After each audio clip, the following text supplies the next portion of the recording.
விஜய் தமிழகம் முழுவதும் பட்டி தேப்தி எங்கும் கொண்டு போய் சேர்த்தவர் கேப்டன். செந்தூர பாண்டி படத்துல எங்க வீட்டு பக்கத்துல தான் சின்ன வயசுல இருந்து இருந்தவர். அதனால விஜய் நான் எப்பவும் சொல்ற மாதிரி எங்க வீட்டு பையன் தான், அது மாற்று கருத்து இல்லை. ஆனா சினிமா வேறு, அரசியல் வேறு. இதை நான் விஜய் கிட்டே நேரடியா பல முறை சொல்லியிருக்கேன்.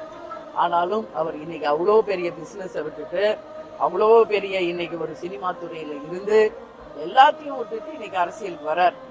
அது நம்ம பாராட்டணும். முதல்ல இன்னைக்கு வரணும்னு நினைக்கிறாரு, இளைஞரா இருக்காரு. என்ன சாதிக்க போறார், என்ன சரித்திரம் படைக்க போறார் அப்படிங்கறத உங்களை மாதிரி நாங்களும் வெயிட் பண்ணிட்டு இருக்கோம்.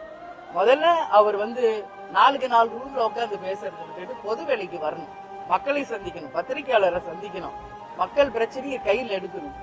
அப்பதான் அரசியல நம்மளால நிலைச்சு நிற்க முடியும். இதை விஜய் கிட்டே நான் சொல்லியிருக்கேன். எனவே பொறுத்திருந்து பார்ப்போம் அவருடைய செயல்பாடு எப்படி இருக்கு.